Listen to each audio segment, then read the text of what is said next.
таалагдана гэдэгт итгэлтэй. Хэрвээ subscribe дарж амжаагүй юм бахам бол яг одоо subscribe дараарай. Дэлхий дээр бусдаас өөр бие эрхтний хувьд онцгой төрсөн орчин үеийн ангаах ухаан болон шинжлэх ухааныг ч мухардалд оруулдаг юр бусын чадвартай хүмүүс олон байдаг. Тэдгээр хүмүүсийн тухай баримтыг та бүхэндээ цувралаар хүргэе. Дэлхийн хамгийн урт хэлтэй хүмүүс. Шанел Тайпер. Америкийн нэгдсэн улсын Хьюстон мужийн иргэн эдүгээ 29 настай Шанел Тайпер нь 9.7 см урт хэлээрээ дэлхийн хамгийн урт хэлтэй хүн болж 2012 оны Гиннесийн дээд амжилтын номонд бичигдсэн байдаг. Тэр 9 жилийн өмнө YouTube-д өөрийн урт хэлийг харуулсан бичлэгээ тавьснаар анх олонний анхаарлыг татаж байсан билээ. 2012 оны 9-р сард Гиннесийн амжилтны номын ажилтнууд Шанелийг Лос Анжелест дурж өөр хоёр эмэгтэй оролцогчтой өрсөлдүүлэн хэлний уртыг нь хэмжснээр түүнийг ялагчаар тодруулж байжээ. Тэрээр урт хэлэндээ маш их хайртай бөгөөд хүмүүсийн дэргэд ил гаргаж марцгах дуртай гэдгээ хэлсэн байдаг. Адриана Луис. Америкийн нэгдсэн улсын Мичиган мужийн Твин Лейк хотын оршин суугч 23 настай Адриана Луис дэлхийн хамгийн урт хэлтэй хүний тоонд зүй ясаар багтдаг. Түүний хэлний урт 10.1 см бөгөөд хэлээрээ хамар нүд эрүүндээ хүрч чаддаг. Адриана хэлээрээ төрөл бүрийн үзүүлбэр хийж YouTube-д оруулснаар бичлэгүүдийг нь мянган хүмүүс үздэг байна. Адриана урт хэлтэй гэдгээрээ дэлхийд даяар алдартай боловч хараахан Гиннесийн амжилтын номонд багтаагүй байгаа билээ. Геркари Брачо Блекет. Америкийн нэгдсэн улсын Флорида мужийн иргэн Геркари Брачо Блекет хэмээх бүсгүйн хэл 11.4 см урттай. Тэрээр хэлээрээ нүд чих бүр тохоогоо долоож чаддаг бөгөөд Гиннесийн дээд амжилтын номонд нэрээ мөхөлхийг хүсдэг ажээ. Ник Афанасьев. Америкийн нэгдсэн улсын хамгийн урт хэлтэй хүн гэгдэж байсан Ник Афанасьев хэмээх энэ залуу 1989 оны 7 дугаар сарын 29-нд Оросын албаны улсын нийслэл Москва хотноо төрсөн ч 6 настайдаа гэр бүлийнхнийхээ хамт Америкийн нэгдсэн улс руу нүүж Филадельфид хүүхэд насаа өнгөрөөсөн нэгэн билээ. Тэрээр ахлах сургуулаа төгсөө жүжигчний замаар замнаж явсан бөгөөд түүнийг жүжигчин болоход нөлөөсөн зүйл нь түүний 9 см урттай хэлн ажээ. Хэд хэдэн телевизийн шоунуудад юр бусын урт хэлнийхээ тусламжтайгаар урагдан оролцсныхоо дараагаар жүжиглэх урлагт хөл тавьсан Ник Афанасьев уртаас урт хэлээ нүдэндээ хүртэл хүргэж чаддаг. Ник Стоберл. Америкийн нэгдсэн улсын Калифорни мужийн иргэн Ник Стоберл 10.1 см урт хэлтэй. Тэр дэлхийн хамгийн урт хэлтэй эр хэмээх амжилтыг 2012 оноос хойш эзэмшиж байгаа бөгөөд 2002 оноос хойш энэ цолыг эзэмшиж байсан 9.8 см урт хэлтэй Стивен Тейлорын дээд амжилтыг эвдсэн байдаг. Майкела Саравия. Майкела Саравия хэмээх 21 настай бүсгүй урт хэлээрээ цахим орчинд олон мянган дагагчийг өртөө татдаг. Түүний хэл нь бараг 10 см урттай бөгөөд хэлийг үзэхээр 2 сая гаруй хүн цахим хуудсыг нь дагдаг. Тэр өөрийн эдгээд зургуудаа Instagram-д оруулан орлого олдог бөгөөд 2019 оны хувьд урт хэлнийхээ ачаар $100 мянган орлоготой ажиллажээ. Дэлхийн хамгийн том хөлтэй хүмүүс. Мэттью Макконахи. 1973 онд Америкийн нэгдсэн улсад төрсэн дэлхийн хамгийн өндөр жүжигчин Мэттью Макконахийн цэцэрлэгт байхдаа 150 см өндөртэй 70 кг жинтэй байжээ. Түүний юр бусын өндөр том биеийн олон арван телевизийн шоу цаашлаад кино урлагт хөл тавихт нь гүр болсон юм. Гиннесийн номонд дэлхийн хамгийн өндөр жүжигчин төдийгүй дэлхийн хамгийн том хөлтэй хүн хэмээн бүртгэгдэж байсан бөгөөд түүний хөлгийн тавхан урт нь 45 см ба 58 арсмарын гутал өмсдөг байжээ. Тэрээр тайз дэлгэцийн олон нэвтрүүлэг шоунд дүрээ мөнхөлсөн чадварлаг нэгэн байсан бөгөөд харамсалтай нь 2005 онд 32 наснда таалал төгсжээ. Карл Грифитс. 2015 онд Англи улсын иргэн 28 настай Карл Грифитс хэмээх залуу дэлхийн хамгийн том хөлтэй эрэгтэйгээр шалгарч байжээ. Тэр 12 настай байхдаа л 43 арсмарын пүүз өмсдөг болсон гэдэг. Харин одоо түүний өндөр 197 см боловч 63 арсмарын гутал өмсдөг бөгөөд Английн төдийгүй дэлхийн хамгийн том хөлтэй хүн болжээ. Том хөлтэй болохоор түүний гутал амархан урагддаг. Тиймээс түүнд оймос болон гутлын тал дээр байнга асуудал үүсдэг. Карл Грифитс гутал болон оймсоо Америкийн мэргэжлийн маструудад захиалан хилэгдэг. Энэ нь мэдээж үнэтэй. Түүний нэг гутал ойролцоогоор 100 фунт буюу $155 өртгөр бүтдэг. Родригес Эрнандес. Карл Гриффитсаас өмнө 2014 онд Венесуэл улсын иргэн Родригес Эрнандес дэлхийн хамгийн том хөлтэй ирээр тодорч Гиннесийн номонд бүртгэгдэж байжээ. Тэрээр 2 м 20 см-ийн өндөртэй бөгөөд 59 арс марын гутал өмсдөг. Харин хөлнийх нь урт 41 см ажээ. Тэр 10 нас хүртлээр хэвийн өсөлттэй байсан ч түүнээс хойш 1 жилийн дараа гэхэд 38-аас 46 арс марын гутал өмсдөг болтлоо өссөн байна. Энэ хугацаанд түүний толгой маш их өвдөж, байнга им удаг байжээ. Харин ийм хурдан өссөн нь түүний тархины дааврын илүүдэл буюу өсөлтийн дааврын хямралтай нь холбоотой. Тэр гутлаа захиалгаар хийлэгдэх бөгөөд зарим хувцаач мөн оёлчноор оёлдог байна. Түүний гутлыг ойход дор хаяж 2-оос 3-7 хоногийн хугацаа шаардлагатай байдаг. Дунд сургуульд байхдаа том хөлнөөсөө болж хүүхдүүдэд шоглуулан гадуурхагдаж хэд хэдэн удаа сургуулаа хайж байсан гэдэг. Менди Селарс 1975 онд төрсэн Их Британи улсын иргэн Менди Селарс манай дэлхий дээрх хамгийн том хөлтэй бүсгүй юм. Туранхай намхан биетэй энэ бүсгүй өөрт нь баймааргүй аврах том хөлтэй. Тэр төрөлхийн маш ховор тохиолддог эмгэгтэй.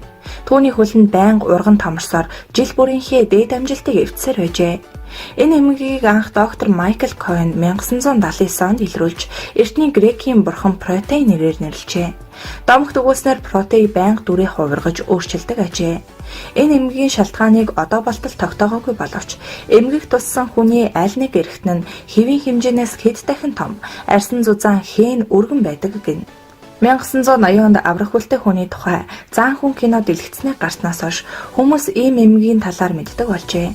Эмч нар ч энэ өвчнийг эмчлэх боломжгүй хөлийг нь тарих цорын ганц гарц хэмээн үздэг. Аврах хөлтэй Менди Селарсын хувьд зүүн хөл цусан халтур авч амнасаа алдаж ч мэдхээр байсан тул мистасалд орж хөлөд харилсан байна. Гэвч мистаслаас хойш 2 жилийн дараа бүсгүй хөл дахин ургаж эхэлжээ. Бүсгүй 125 кг жинтэй бөгөөд зөвхөн хөл нь биеэсээ 3 дахин том буюу 95 кг жин татдаг. Түүний шилбэний тойрог нь гэхэд 90 см. Энэ нь түүний зүрх болон бусад эрхтэнд нь их ачаалал өгдөг байна. Менди Селарс жирийн хүн шиг байх гэж хичээж байдаг боловч хүмүүс түүнийг хаа явсан газар нь илэглэж шоолхон түнд хэцүү байдаг. Тэрээр хүүхдүүд намайг айхаж харахад би тоохоо байсан. Гэвч томчууд ийм эмгэг байдаг гэдгийг ойлгох хэрэгтэй хэмээн ярьжээ. Менди бүсгүй Ланкаширын их сургуулийг сэтгэл зүйч мэргэжлэр төгссөн юм. Дэлхийн хамгийн том гартай хүмүүс. Jeff Dave. Америкийн нэгдсэн улсын иргэн Jeff Dave нь Миннесота мужийн Стейси хэмээх жижиг хотод 1963 онд төржээ. Jeff Dave-ийн гар нь 48 см урт. Тэр төрөлхийн том гартай хүүхэд байв. Эмч нар түүнийг эмгэг хавдартай гэж үзэж байсан ч тэр цоо эрүүл сарвал өсч тарнжээ. Тэр хар багаасаа аавдаа фермийн ажилтан тусалдаг байв. Түүний гарын шүүг харахад аврах том супер баатар санаанд ордог. Тэр гар барилдааны хоббитой бөгөөд чөлөөт цагаараа бусдыг гар барилдаан хийхийг урих дуртай ажээ. Лю Хуа. Бүгд найрамдах Хятад ард улсын Жансу мужийн иргэн 37 настай Лю Хуа дэлхий дээрх хамгийн том гартай хүн байжээ. Тэр төрөлхийн маш ховор тохиолдох өвчнөр ийм хэвийн бус том хуруутай болсон гэдэг. Түүнийг анх мэдлэх үед зүүн гарынх нь эрхий дунд хуруу болон долоовор хуруу нь бусад хуруунуудаасаа илүү том төржээ. Улмаар өсөх насан дээр хуруу гар нь улам томорсоор байсан гин. Эрхий хуруу, дунд хуруу болон долоовор хуруу миний гарнаас илүү том. Би зүүн гараараа юм хийж чаддаггүй. Гадагшаа гарах үедээ би хувцсаараа гараа ороогоод цүнх барьж явж байгаа юм шигээр явдаг хэмээн Лю хэлжээ. Лю 2007 оны 7 дугаар сард Шанхай нэр хүндтэй нэгэн эмнэлэгт радикал пластик мистаслын хагалгаанд оржээ. Лю мистасалд орохоор эмнэлэгт очих үед түүний зүүн гарын эрхий хурууны урт нь 26 см, долоовор хуруу нь 30 см, харин дунд хуруу нь 15 см байсан бөгөөд түүний зүүн гарын жин нь 11 кг илүүдэл жинтэй байсан гэдэг. Мистасалчид Люгийн зүүн гарын хуруу болон эрхий хурууны хэмжээг багасгах мис ажилбарыг 7 цагийн турш явуулж түүний гарын яснаас 10 кг ах авч хайсан байна. Ингээд Люгийн хуруу гар нь ястайгаа нийлээд 5 кг болжээ. Сүүлийн жилүүдэд Люгийн гарын өсөлт нь зогссон байсан. Тиймээс пластик мистасал түүний энэ байдлыг засах хамгийн зөв арга болсон хэмээн эмч нь хэлжээ. Одоо Лю зүүн гарандаа 3 жирийн хуруутай. Энэ нь түүний эрхий ядам мөн чигчи хуруу юм. Мухаммед Калим. ертөнцийн шудраг бусыг өөр дээрээ байнга мэдэрч байдаг нэгэн хүүгэн энэтхэгт амьдардаг. 2014 онд 13 настай байсан Калим хүүгийн амьдралыг нь там болгож байдаг нэгэн гажиг түүнийг маш их зовоодог байжээ. Гарынх нь хавдар хүүгийн гарыг Европсын хэмжээнд хүртэл там болгосон юм. Тэр үе тэнгийн бусад жаалуудын дайралтанд байнга л өртдөг байв. Түүний 2 гар нь тус бүртээ 6 кг жинтэй. Дунд хороо нь үзүүрээсээ угаах хүртэл 33 см урт байжээ. Хамгийн харамсалтай нь хүүд яаж тусалж амьдралыг нь хөнгөвчлөх талаар эмч нар юу ч хийж чадаагүй юм. Тэр одоо 19 настай ажээ. Дунгшээ самак самам. Таиландд амьдардаг 65 настай Дунгшээ самак самам хэмээх нэртэй эмэгтэй дэлхийн хамгийн том гартай хүн юм. Ус дамжуулах хоолой мэт бүдүүн түүний 2 гарын нийт чинь 94 кг хүрдэг. Самак самам маш ховор тохиолддог эмэгтэй. Түүний зөвхөн хөл гар гэсэн хэсэг газраараа үлэм жөөхлөн томордог. Өвчний үед зөвхөн хуруу томордогч самак самамын хувьд 2 гар нь мөрөө хүртлээ өвчнөд нэрвэгдсэн байна. Ингэж 2 гар нь мөр хүртлээ өвчнөд нэрвэгдэх нь ангаах ухаанд анхудаа бүртгэгдэж байжээ. Өвчнөөс болоод гар өвсөж шүдээ угаах, аяг шаазан цэвэрлэх, үсээ санах зэрэг хамгийн энгийн үйлдэл хийхдээ маш их ядардаг. Тэр 25 настай байхдаа гарынхаа илүүдэл өөхийг ахуулах цуврал хаалгаанд анх удаа орж нэг хэсэгтэй л гайгүй болжээ. Гэтэл гарынх нь өөхөнд аврах буцаж сэтэрсэн төдийгүй өмнөхөөс илүү болж гар нь бүржих чин татах болсон байна. Эмч нар өөхийг сорж эсвэл хусаад нэмэргүй гэж үзжээ. Хөөрхий эмэгтэй энэхүү хүнд өвчнийг нэмчлэх сайн эмч удахгүй олдно гэдэгт найдсаар байгааж. Гар нь байнга өвддөг болсоор бараг 60 гаруй жил болсон тул өвдөлтөндөө бараг тасал холжээ. Тиймээс өөр ингэсэн жижиг дэлгүүртэй ажилдаг. Гэхдээ дандаа ингэж ажиллаад байсангүй. Залуудаа буюу 20 нас хүртлээр том гараасаа ичиж гэртээ нуугдаж өнгөрөөсөн байна. Нас ахихын хэрээр аргагүй нэрхэнд эцэг ихтэй туслахын тулд хувийн дэлгүүртэй ажиллахаас өөр аргагүй болсоор өдийг хүргэжээ. Дэлхийн хамгийн том гартай хүн гэдгээр нь Дунгшээ самак самамыг өдгөө дэлхийн олон орны эмчнэр мэддэг болсон тул түүнд туслах гэж олон ч орноос сайн эмч ирж байсан ч тухай бүрт оролдлого нь бүтлгүүцсээр иржээ. Хамгийн уян хатан ирсэн хүмүүс. Шимика Чарльз. Дэлхийн хамгийн уян хатан бүсгүйг Шимика Чарльз гэдэг. Шимика Тринидад ба Тобагогийн уугуул бөгөөд одоо Нью-Йорк хотын Баффалод амьдардаг. Тэрээр өдгөө 25 настай бөгөөд түүний рекордыг эвдсэн хүн одоогоор бүртгүүлээгүй байна. Шимика Чарльз Гиннесийн дээд амжилтанд 2 удаа бүртгүүлсэн юм. Шимика 2010 онд 15 настайдаа дэлхийн дээд амжилтыг эвдэн Гиннесийн номонд бичигдэж байжээ. 2016 онд тэрээр бүгд найрамдах хятад ард улсын Бээжин хотноо тэмцээнд оролцож 12 инч хүрэхгүй өндөртэй зайд лимба бүжигхийн Гиннесийн 2 дахь дээд амжилтаа тогтоож байв. Түүний төрлөх бүгд найрамдах Тринидад ба Тобаго хэмээх ихэр арлан лимба бүжгийн үлгийн нутаг юм. Мөн Шимика автомашины доогуур биеэ газар түргэлгүй явж бас нэгэн дээд амжилтыг эвдэж сошиал ертөнцийг шуугуулж байсан юм. Рамер Пуня. Өдгөө 40 настай энэтхэгийн иргэн Рамер Пунягийн үе мөч их уян хатан тул ард түмэн түүнд Ирсэнэн хүн гэдэг нэр хайрлжээ. Түүний 2 мөр цээжнийхээ урд уулзах гайхалтай чадвартай. Тэр энэ гайхалтай уян хатан чадварынхаа ачаар компакт дискнуудыг мөрөөрөө базаж эвдсэн тоогоор Гиннесийн дэлхийн дээд амжилтын эзэн болжээ. Тэрээр ганцхан минутын дотор 60 CD эвдсэн юм. Вижей Шарма. Гиннесийн дээд амжилтын номонд орсон манай гарагийн хамгийн уян хатан хүн энэтхэгт амьдардаг. Мөн дээд амжилтуудын Лимка номонд хэдийнэ тэмдэглэгдсэн энэтхэгийн гимнастикч Вижей Шарма бол энэтхэг төдийгүй манай гараг дээрх хамгийн уян хатан хүн юм. Тэр толгой мөр гараа теннисний цохор дундуур оруулж, юр бусын байдлаар өөрийгөө тэрвэрч хөлөө толгойнхоо араар оруулан савтай ундаа барьж ууж чадна. Дэлгүүрийн ажилтан 37 настай Вижей Шарма ийм хүнд үзүүлбэрүүдийг бүр хүүхэд байхдаа л Жеки Чаны киноноос хараад л эхлэн оролдож байгаад сурсан гэдэг.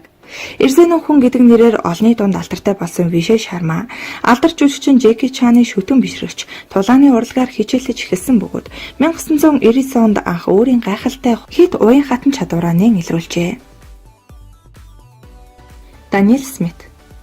Гайхалтай уян хатан биетэй Америкийн нэгдсэн улсын нугараач Даниэл Смит хар багтаа өөрийгөө онцгоц авьяасгүйг олж мэдээд 4 настайгаасаа биеэ дасгалжуулж эхэлсэн байна. Насан туршийнхаа хичээл чармаалтын ачаар тэр эдүгээ 5 удаа Гиннесийн амжилт тогтоожээ. Харин Даниэл 18 нас хүрмэгцээ өөрийнхөө бусдаас онцгой чадвартайг мэдрээд циркийнхэнтэй хамт гэрээсээ орхисон байна. Эрзэнэн хүн гэдгээрээ алдартай залуу гэрээ орхисон тэр цагаас хойш маш олон циркийн болон акробатын үзүүлбэрүүдэд хөл бөмбөг сагсан бөмбөгийн тэмцээнүүдэд болон Men in Black 2, HBO-ийн Carnival зэрэг алдартай телевизэн шоунуудад урилгаар оролцох болж дэлхийд дахинд алдар нэрээ түгээсэн билээ.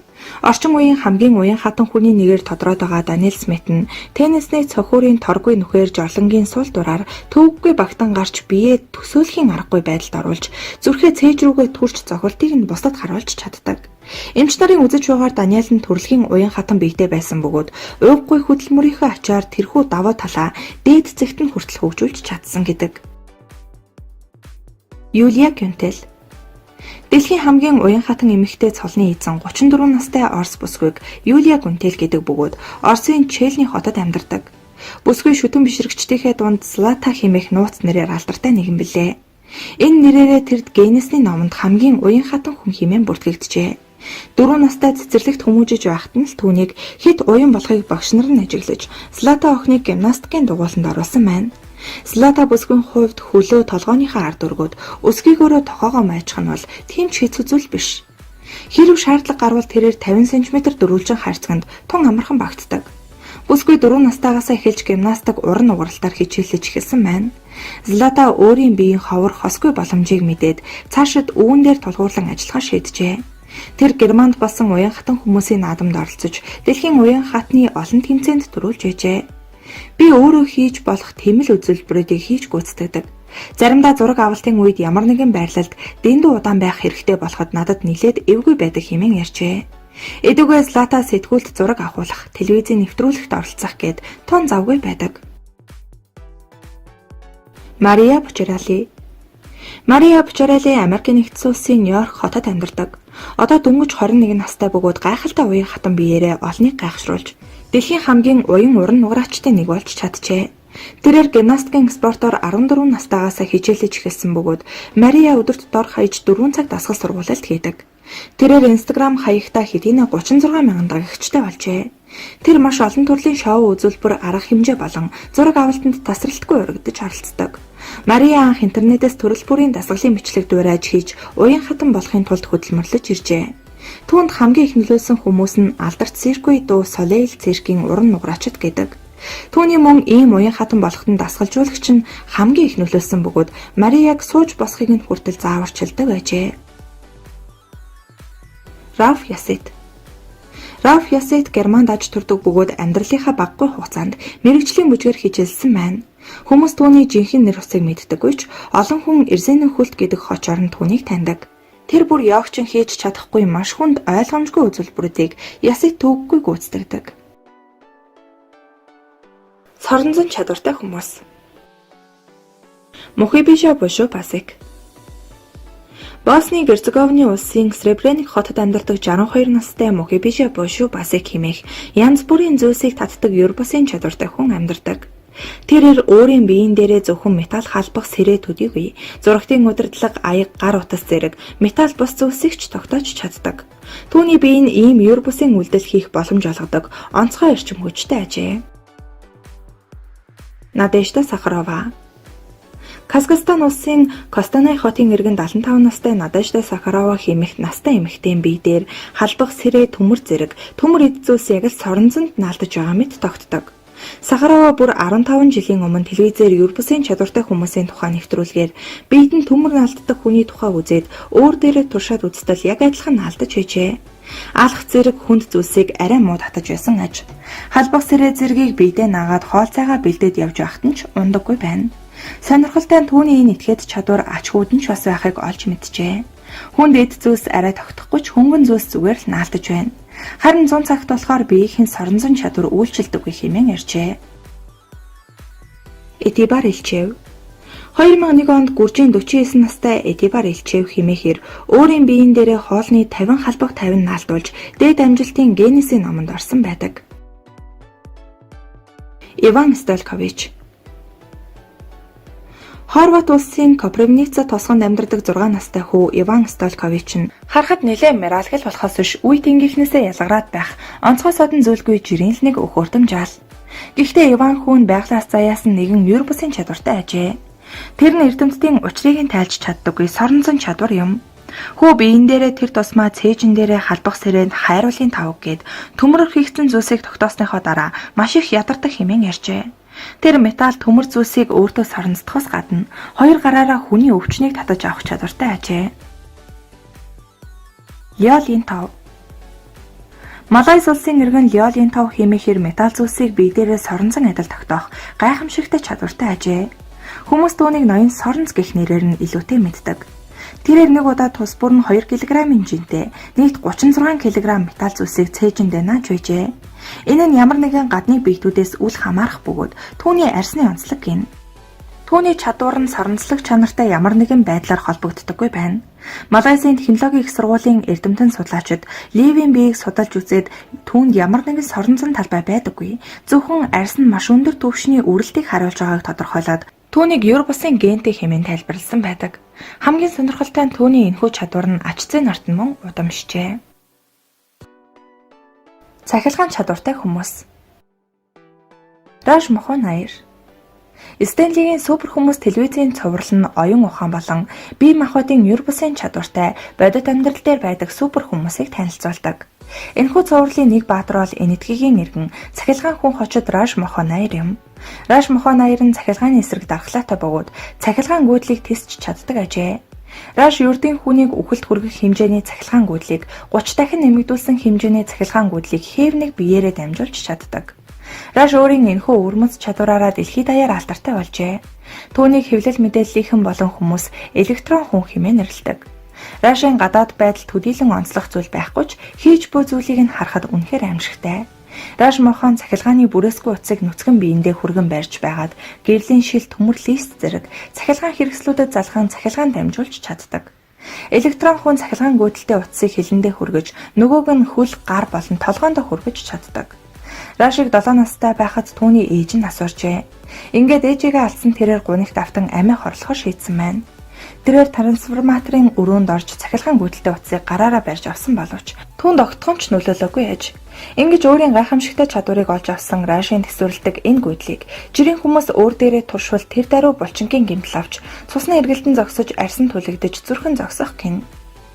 Мөн нэг удаа тэрээр 10 ампер хүчтэлд өөрийгөө цохиулахад нүдэн гялалзаж хэдэн минут юм харахгүй байснаас өөр ямар ч сөрөг нөлөө илрээгүй гэжээ. Үүнээс хойш тэрээр найз нөхөд ойр дотныхоо хүмүүст өөрийн өвөрмөц чадвараа харуулах болжээ. Даниэл Браунинг Смит хэмээх залуу Рашагийн энэ чадварыг хэмжиж үзэхээр шийдсэн бөгөөд түүний бие энгийн хүний тесч чадхаас 10 дахин их хүчлийг тесэж чаддаг болохыг нь нотолсон байна. Хэдийгээр тогон залгсан үед Рашигийн нүдэн бүүд идэгч түүний бие цахилгаан зүг залгахад хангалттай хэмжээний хүчлийг хүлээж авч чаддаг. Ма Шанганг. Биднийг баг байхад цахилгаан гүйдэлтэй зүйлээр тоглож болохгүй хэмээн захиж анхааруулга өгдөг байсан. Хүн бүрл тогон цохилгаас айж аль болох цахилгаанаас хол байж болгоомжлохыг хичээдэг. Хэрэв 220 вольтын хүчтэй тогон цохилвол магадгүй бидний зүрх зогсож газар дээрээ амьсгал хураах аюулд орно. Харин бүгд найрамдах хятад ард улсын иргэн Ма Шангангад хүчтэй төдийлөн үйлчилдэггүй ажээ. Харин ч тогон цохиулснаар түүний эдээс нь урд тожид байгаагүйгээр сэргэж тэрхүү мэдрэмжийг дахин мэдрахийг хүсдэг гэжээ. Тэр анх телевизийнхээ тогтоо утсыг нүцгэн гараараа барьж түүнээс хойш энэхүү 26 жилийн турш нүцгэн гараараа тогтоо харьцаж байгаа ажээ. Хамгийн урт том хамартай хүмүүс. Мехмет Азүрэг. Хүн бол байгалийн бүтээгдэхүүн. Тиймдээ ч өөр өөрийн өвөрмөц галбар төрөх бие хаатай байдаг. Эрэгтэй хүний хамар дунджаар 5.5 см байдаг бол эмэгтэй хүнийх 5 см байдаг. Тэгвэл дэлхийн хамгийн урт хамартай хүн Турк улсад амьдардаг ажээ. Өдгөө 71 настай тэр эрийг Мехмет Азүрэг гэдэг бөгөөд 1949 оны 10 дугаар сарын 17-нд Туркийн Артвин хотод төржээ. Түүний хамрын уртыг хамгийн сүүлд буюу 2010 оны 3 дугаар сарын 18-нд Италийн Ром хотод болсон дээд амжилтын шоуны үеэр хэмжиж үзэхэд 8.8 см байсан гэдэг.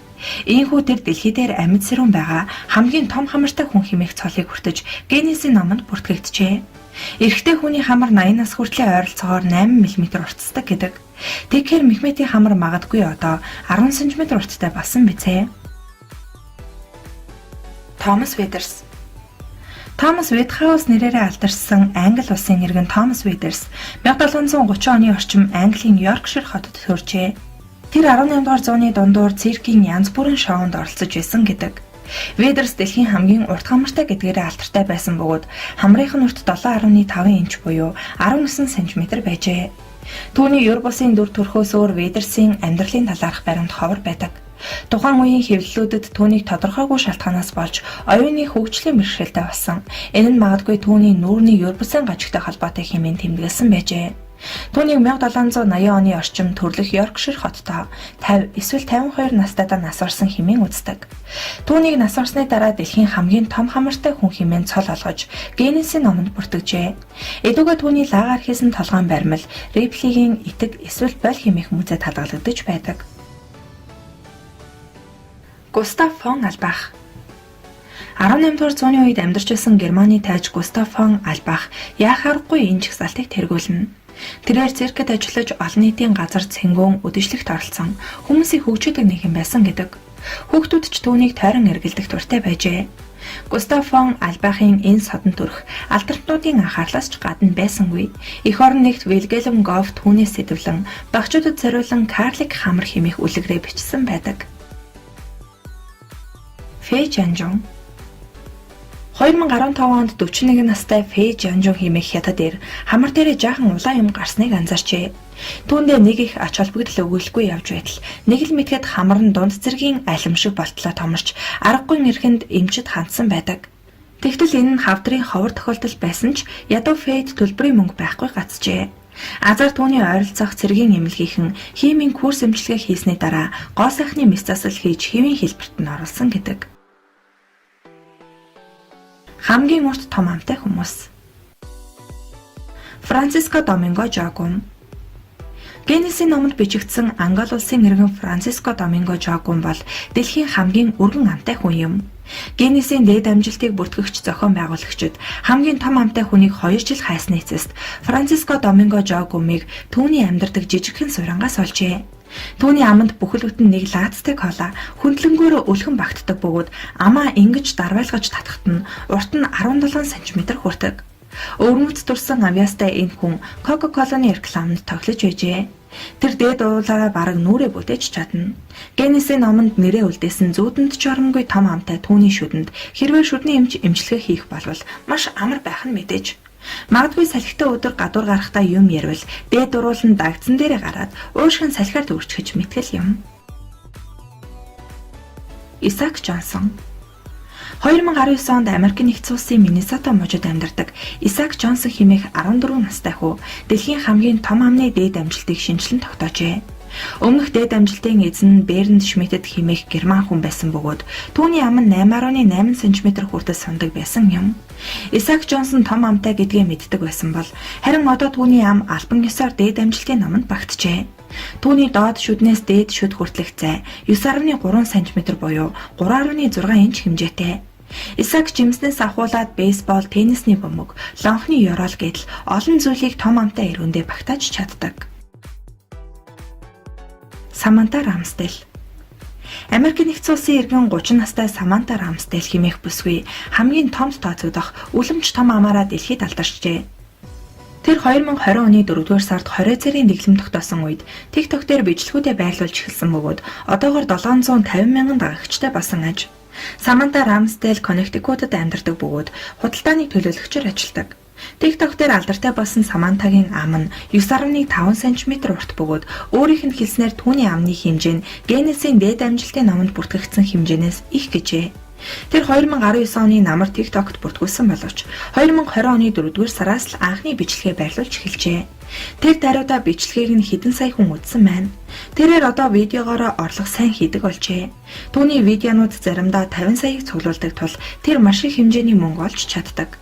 Хэдийгээр том ам нь Самантад нэр хүндийг авчирсан ч тэр үүндээ жаахан сэтгэл дундуур байгаагаа хүлээн зөвшөөрдөг. Уг нь Саманта анх дуулах хошин шиг бичлэгээрээ алдартай болохыг хүсэж байжээ. Саманта одоо Гиннесийн номонд бичигдэхээр төлөвлөж байгаа юм. Хамгийн үеийн сундаг арьстай хүмүүс. Гэри Торнер. Их Британи улсын иргэн Гэри Торнер хэмээхээр яг л хүүхэлдэйн киноны баатар шиг сундаг уян хатан арьстай. 1999 оны 10 дугаар сарын 29-нд Лос Анжелес хотод тэрээр хэвлийн хэсгийнхээ арьсыг 15.8 см хүртэл сунгаж дэлхийн дээд амжилтыг тогтоожээ. Гэхдээ Эйлер-Станлосын хам шинж гэх маш ховор тохиолддог өвчний улмаас л ийм чадварыг эзэмшдэг байна. Эйлер-Станлоса синдром хэмээх энэхүү ховор өвчин туссан хүний арьс нь ингэж сундаг ажээ. Тэр төрөлхийн сул арьстаач амьдралынхаа хорон мөч бүрт өвдөлт мэдэрдэг. Гэри хорон мөчийг өвдөлтгүй өнгөрүүлэхийн тулд өвчин намдагч лент наадаг. Мөн энэ өвчин нь хүндрүүл хүнийг үхэлд ч хүргэдэг ажээ. Гэри маш их эм тариа хэргэлдэг тул ухан алдаж унах нь илбэг бөгөөд заримдаа 40 цаг ухаангүй хэвддэг байна. Энэ байдал нь түүнийг сургуульд сурахад хүндрэл учруулжээ. Тиймээс тэрээр одоо циркийн үзүүлбэр үзүүлдэг бөгөөд 2005 онд аимшигын циркийн гишүүнд эсэж байжээ. Тэрээр мөн богино хэмжээний кинонд тоглосон байдаг. Дайрал Билмерс 59 настай бага хочид Дайрал Билмерс хэмээх энэ нэр дэлхийн хамгийн урт сундаг чихтэй хүн юм. Тэрээр хоёр чихнийхээ үзүүрийг нүднийхээ урд нийлүүлж чаддаг. Тэр чихээ цоолж цагирах хийж сунгасаар ийм урт болгосон гэдэг. Хамгийн том зузаан урвалтай хүмүүс. Андреа Иванова. Болгар улсын иргэн Андреа Иванова хэмээх 22 настай оюутан бүсгүй гадна төрхөөрөө Барби хүүхэлдээтэй адилхан болохын тулд урууландаа 20 удаа тариа шахуулжээ. Дэлхийн хамгийн том урвалтай бүсгүйчүүдийн нэг болох тэрээр 2020 оны 4-р сарын 28-нд урууландаа дахин тариулсан байна. Гадна төрхөө цаашид өөрчилж уруулаа улам томсохыг хүсэж байгаагаа бүсгүй хүлээн зөвшөөрсөн байна. Эмчнэр намайг бойл гэсэн боловч би уруулаа улам том болохыг хүсдэг. Тарилга хийлгэсний дараа юм идэхэд хэцүү байдагч миний шинэ уруул надад маш аятайхан санагддаг. Гэхдээ миний уруул дэлхийн хамгийн том гэдэгт нь би итгэдэггүй. Харин хамгийн том уруултай хүмүүсийн нэг нь байх хэмээн тэр ярьсан байна. Иванова 2018 оноос уруулаа томруулж эхэлсэн бөгөөд сард нэг удаа тариа хийлгэж байжээ. Тэрээр уруулаа тогтмол томруулахын зэрэгцээ хөх томруулах мэс засал мөн хийлгсэн байна. Тэр хүүхэд байхасаа л Барби шиг харагдахыг мөрөөддөг байжээ. Гэвч олон нийтийн сүлжээний хэрэглэгчид түүнийг хөгжилтэй аялгау хэмээх хүүхэлдэйн цувралын Daffy Duck нугастай илүү адилхан хэмээн хошигндог. Кристина Рэй. Дэлхийн хамгийн том уруултай бүсгүй нэгийг Кристина Рэй гэдэг бөгөөд тэрээр Оросын албаны улсын иргэн юм.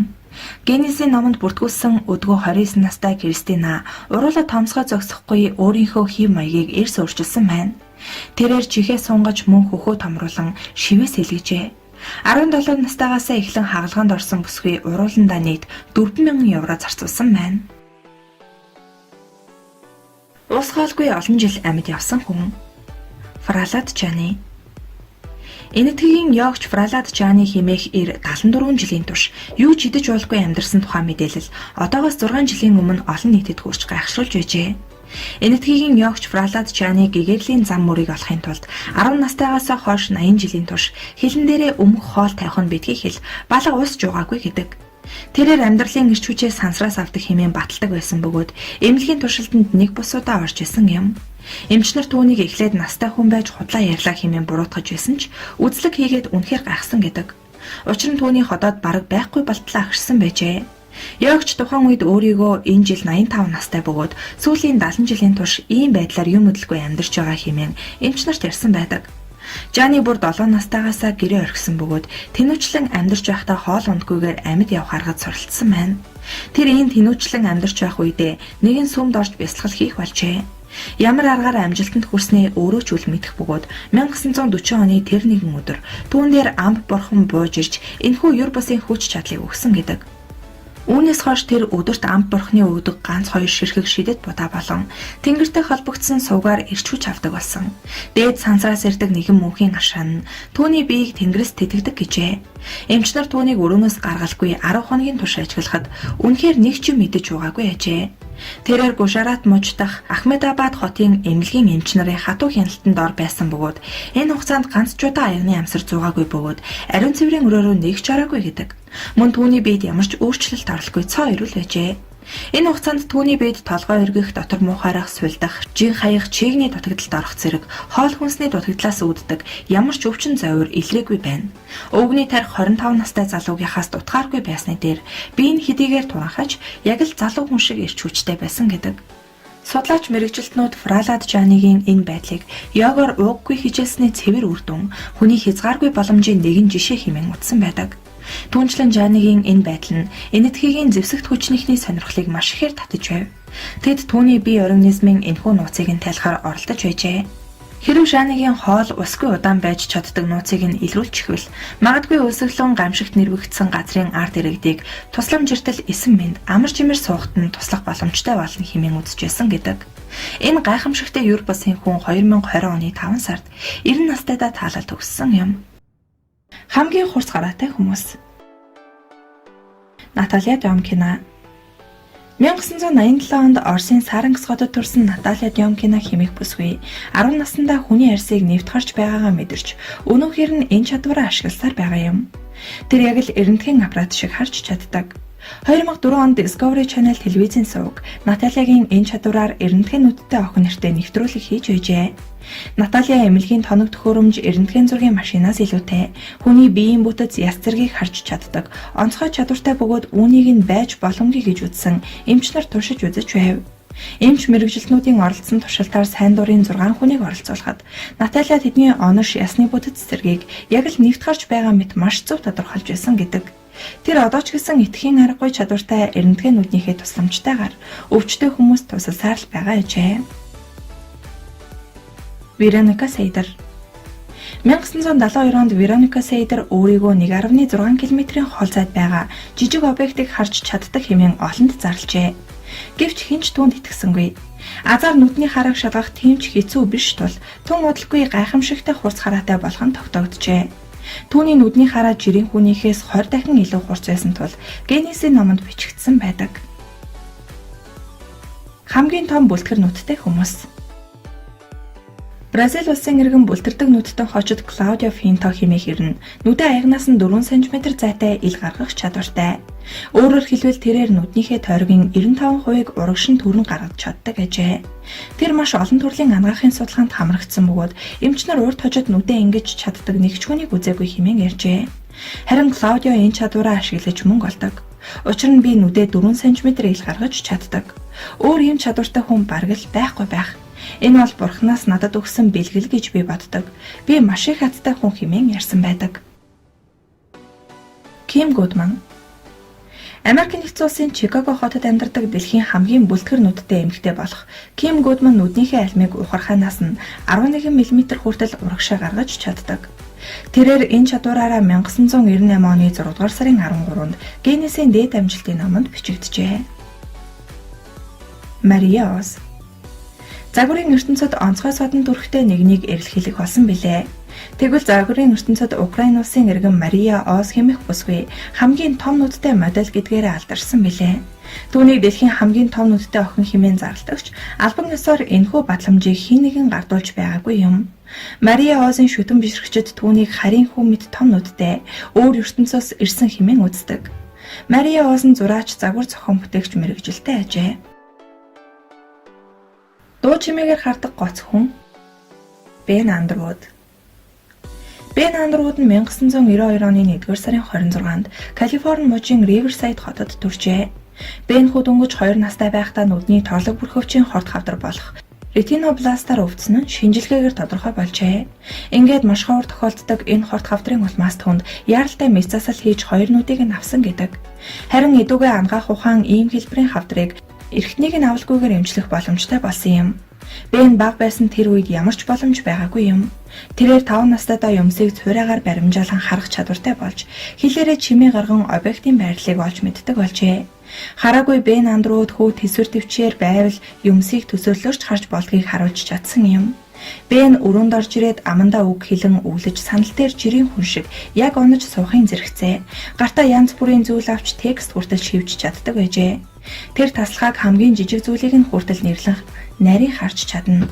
Скейтбордоор хүртэл гулгаж мөн бассейн цэлж чаддаг байв. Бен 5 настайгаас эхлэн хараагүй хүний хэрэгэлдэг тайгийг барьхаа болжээ. Хараагүй хүний ийм этгээд чадварыг сонор харц буюу цурайгаар дамжуулан харах чадвар гэж нэрлэдэг. Бен ийм чадвартай хүмүүсийн дунд хамгийн гоц чадвартай байв. Түүнийг анх төрөхөд эмчнэр Бенийг эрүүл хүүхэд хэмээн үзсэн байдаг. Харин Бений ээж Аквината хүүгийнх нь баруун нүд зүүнээсээ баг зэрэг ялгаатай байгааг нь олж харжээ. Баруун нүд нь харанхуйд муурын нүд шиг гэрэл ойлгон гэрэлтдэг байв. 1994 онд түүнийг 2 настай байхад баруун нүд нь юм харахаа болсон бөгөөд нүднийх нь хүүхэн хараа нүвдэж эхэлсэн байна. Нүдний эмчнэр энэ өвчин олон зүйлээс шалтгаалдаг тул сайтар судлаж үзэх хэрэгтэй гэжээ. Ингээд Бенни нүдийн өвчний оншийг тогтоох шинжилгээ авч эхэлжээ. Бен хүүгийн өвөө түүнийг төрхөөс олон жилийн өмнө буюу 1977 онд бүдүүнгидсний хорт хавдраар өвд болсон гэдэг. Гэтэл Бенни нүд хорт хавдраар өвчлөн гэдэг түүний эхийн хувьд байж боломгүй зүйл мэтэр санагдаж байв. Бенни өвөөг Бенжамин гэдэг байсан бөгөөд түүний дурсгалыг хүндэтгэн Бен хэмээн нэрийг хүүдээ өгчээ. Нүдний хорт хавдрын ийм хэлбэр 3 нас доторх бага насны хүүхдэд тохиолддог. Хэрэв өвдсөн нүдийг нэн яралтай эмчлэхгүй бол харааны мэдрэл цаашлаад тархийг гэмтээдэг аюултай. Бен бол ретинобластомоор өвдсөн хүүхдийн нэг жишээ. Бенни баруун нүдийг эмчлэх нь оройтсон тул метастазын аргаар авчээ. Эмчнэр харин зүүн нүдийг нь эмчлэх гэж 8 сар хөдөлмөрөөр зориулжээ. Химийн эмчилгээ үр дүн өгсөнгүй. Бенд 2 сонголт байв. Нэг бол нүднээсээ болж ухна, аль эсвэл цаашид амьдрахдаа хараагүй болж үлдэнэ. Мэдээж сүүлийн хувилбарыг сонгохоос өөр аргагүй байлаа. Бен 3 настай байхдаа сайн ярьдаг байсан бөгөөд нэг удаа ээжтэй "Ээжээ би юу ч харахгүй байна. Бүр юу ч харахгүй байна" гэжээ. Энэ үед Бен хараа орохгүй гэдэг нь нэгэнд тодорхой болсон байв. Бенни нүдэнд метастаз хараахан хийгээгүй байсан тул ээж нь хүүгээ дам аргаар юм харж сурахаар оролдож эхэлсэн гэдэг. Тухайлбал гар чих болон үнэрлэг хэрэгтнээр нь дамжуулан юмыг харж сургааж эхэлжээ. Ээж нь хүүдээ "Чи нүдгүй ч гэсэн харж чадна" гэж хэлсэн нь үнэхээр үнэн байлаа. Бенд бүгд хичээнгүйлэн туслаж байв. Түүний ах Дэриус Беннийг өөрийнх нь юмыг эмх зэгцтэй тавьж сургаж байв. Дүү Исаи нь Беннийг байнга дагаж явахдаа эргэн тойрны бүх юмны байрлалыг хэлж зааж өгнө. Хүн бүгд Бенд сайн хандаж байв. Бен үнэхээр амьдрах эрч хүчээр дүүрэн өсч байлаа. Хамгийн гайхмаар нь Бен хараатай хүүхдүүдээс ялгагдахгүй болсон байв. Ундаг дугуй скитээр наадаж тэр бүхэл модонд хүртэл авирдаг байв. Бен өмнөө байгаа орчинг бараг дүрслэн хэлж чаддаг байв. Гэхдээ өнгө хэлбэрийг нарийн хэлж чадахгүй нь мэдээж. Бен өөрийнхөө чадварын тухай хэлэхдээ "Ээжээ би өмсийн цорайг сонсдог" гэжээ. Бенний бүх чадвар хэвийн илэрч явагдаж байв. Бен компьютер дээр Game Boy тоглоомыг хүртэл тоглож сурсан байна. Түүний ээж шүтлэгтэй хүн тул бурхан хүүд нь сайхан авьяас заяан өгчээ хэмээн боддог байжээ. Нэгэн удаа Бенний энэ чадварыг Рубен хэмээн хэмж хараад үнэхээр гайхжээ. Тэр эмч Бен ямар чадвартай хүүхэд болохыг сайн мэддэггүй байв. Бен суугаад компьютерийн Game Boy тоглоомыг тоглоод сууж байлаа. Рубен эмч Бенний өвчний түүхийг уншиж үзээд ээжээс нь "Танаа хүү үнэхээр тоглоом тоглож чаддаг" гэж үг гэхэд ээж нь "Тийм ээ, Бен тоглоомдоо их дуртай. Дугуй унаж, ролик болон скит дээр гулгаж, усны мотоцикл хүртэл жолоодож чадна" гэжээ. Энэ үеэс эхлэн Бен олны танил болсон юм. Түүнийг эмчнэр судлаж эхэлжээ. Бенний нэр Сакраментогийн зүгий Observer зэрэг сонингуудын эхний нүрэн зурагтайгаар гарч Пюпо сэтгүүл Беннийг далаангахаа дэлхийн хамгийн том усан сан руу очих зардлыг дааж Бен тэнд очиод далаангахаа хүн хоёрын сонор хараа хэрхэн холбоотой болох судалгаанд оролцжээ. Бен радио шоунд оролцож сонгуулиудад хүртэл лекц уншжээ. Бен энэ ажилдаа маш дуртай байлаа. Учир нь харааны бэрхшээлтэй хүмүүст туслах нь түүний гол зорилго байжээ. Эмчнэр хүүг судлаад сонсголт нь гойд сажирсан юм байхгүй болохыг нь тогтоожээ. Тэрээр гэнтийн маслаар бос метастазын аргаар хараагүй болсон тул энгийн хүмүүстэй л ижил төвшөнд сонсдог байна. Харин тэд Бенний тархин дуу авиаг дүрс мэт мэдээлэл болгон хүлээн авах чадвартай болчихсонд хэргийн гол нь оршиж байгаа гэжээ. Хүү яг л сарсан багуухай Дельфин хоёртой адилхан өөрөө чимээ гаргаад цурайныхын тусламжтайгаар эд зүйлсийн байрлал дүрсийг тархиндаа хүлээн авах чадвартай болжээ. Сарсан багуухай анх хийхдээ эргэн тойрондоо тодорхой давтамжтай жиргэх мэт авиа гаргадаг. Дөнгөж ирж буй шавж эсвэл амтан энэ давтамжийг бууруулдаг. Сарсан багуухайнууд цурайгаар баримжаалж байдаг. Бен хилээрээ тагнаагаа таршиж байнга жингэнсэн авиа гаргадаг байна. Энэ авиа нь юмд ойгоод буцахад үүгээр дамжуулан эргэн тойрныхоо юмсыг баримжаалан мэдэрдэг. Энэ нь үнэндээ тийм ч амархан зүйл биш. Бен ном уншихдаа Брайлийн шрифтэн үсэгтэй номыг ашигладаг байжээ. Бас аудио ном ашигладаг байв. Бен Game Boy-ыг хэрхэн тоглодог нь маш гайхалтай. Бен тоглоомд гардаг саадыг хугацаагаар нь цэжилчихдэг гэжээ. Мөн тоглоомыг дагалдан дуугардаг хөгжмийн хоорондын паузыг нарийн мэдэрч тооцдог байв. Бенний ээж эмчит хүүгийнхээ ховорхон чадварын тухай бүгдийг нь ярьж өгчээ. Бен машин дотор явж байхдаа байшингуудаас ойсон тусгалыг хүлээн авч хідэн давхар байшин гэдгийг төвөггүй мэддэг. Бен таяг хэрэгэлдэггүй бөгөөд урд өмнө нь явж байгаагүй газараач гайхмаар сайн баримжаалан явдаг. Бен өөрийн ой санамжтай ямар нэг сонссон зүйлээ тогтоож хадгалдаг гэдэл үнэхээр гайхмаар. Хараагүй хүмүүсийн 5% цорайг сонсох чадвар сулвтар хөгжсөн байдаг. Хараатай хүмүүсийн хувьд ч мөн адил энэ чадвар тийм ч сайн хөгжөөгүй байдаг. Харин Бенний хувьд хэтэрхий хөгжсөн байжээ. Хүн цорай мэдрэх мэдрэмжийг судлах талаар мэргэсэн судлаач, сургууль хүмүүжүүлэгч бол Даниэл Киш. Тэр ч бас хараагүй бөгөөд Бентэй нэгэн адил хилээрээ үл мэдэг дуу аваа гарган орчноо мэдэрдэг. Түүний хичээлийг дэлхийн олон мянган хараагүй хүмүүс сансан хэрэгэлдэг. Киш 1996-аас 1997 оны үед өөрийн энэхүү аргыг боловсруулжээ. Харин Бен хүү Кишийн тусламжгүйгээр ертөнцийг сонсож сурсны зэрэгцээ. Киш Бений хувьд чиг баримжаа олоход нөлөөлсөн гэж хэлж болно. Киш Бенийг өөрийн шавь нарын дундаас хамгийн авьяастай байсан хэмээн тодорхойлсон байдаг. Цуурыг сонсон орон зайд явж чаддаг өөр хэд хэдэн сонор чадвартай хүмүүс бий. Бен болон Даниэл Кишээс гадна Кишийн шавнар болох хараагүй төрсөн Лукас Мюррей, 30 наснда юм огт харахаа болсон Том Дэвитэ, мөн түүнчлэн доктор Лауренс Скэдэн гэх мэт Кишээс өмнө Локотар хүн хэмээн нэрлэгдэж байсан Джеймс Холман гэдэг хараагүй хүн байжээ. Тэрээр 19-р зууны эхэнд дэлхийн талаар наялж байсан гэдэг. Хэрэв Бений тухай видео киног үзвэл тэр хэрхэн минутанд 60 тэмдэг текст чивж хараагүйчүүдэд зориулсан Брайлийн даралттай номон дээр ажиллаж байгааг харж байна. 2008 онд Бен шинжлэх ухааны уран зөгнөлт ном бичиж эхэлжээ. Түүний ээж Аквинатагийн ярьснаар Бен номныхоо 20 бүлгийг бичсэн байжээ. Мөн Бен хараагүй хүмүүст зориулсан компьютерийн тоглоом боловсруулах төлөвлөгөөтэй байсан бөгөөд нэг санааг боловсруулсан байв. Бен Япон орныг маш их сонирхдог байсан төдийгүй биедан Япон хэл сурсан гэдэг. Бен хүнийг хизээж гадаад төрхөөрн шинжиж дүгнэдэггүй. Учир нь тэр хардаггүй. Хүмүүс бие биенээ гадаад төрхөөрн шинжин дүгнэдэг нь учир дутагдaltaй. Энэ бол хараатай хүмүүсийн том асуудал. Гадаад шинжээс гадна өөр зүйлүүд байдгийг хүмүүс олж хардаггүй. Бенийг хүн бүр хайрладаг байв. Бенд жирийн хүүхдийн хараа байдаггүй ч тэр бусдаас илүү зүйлийг мэдэрдэг байсан. Учир нь 2009 оны 1-р сарын 19-нд Бен Андервуд харамсалтайгаар таалал төгссөн юм. Хорт өмнө хөөрхийн хүүгийн амийг авч оджээ. Тэр амьд байсан бол шинжлэх ухааны уран зөгнөлт роман хүртэл бичих байсан. Хараагүй хүмүүст их тус хүргэх байсан. Коллежид төгсөх байсан. Хурмаа хийх байлаа. Түүнд найз охин байсан юм. Гэхдээ хамгийн гол нь тэр өвчнөдөө бууж өгөөгүй билээ. Бен хүү орчлонгийн өнгө бодгийг ялган таних шууд утгаараа юмсыг харж чадахгүй ч гэсэн хараатай хүнээс огт дутгааргүй бүрэн дүүрэн амьдралыг өөртөө бий болгож чадсан юм.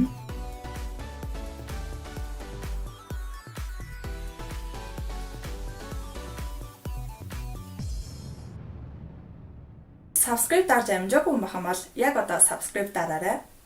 Дараагийн бичлэгээр уулзлаа. Түр баяртай.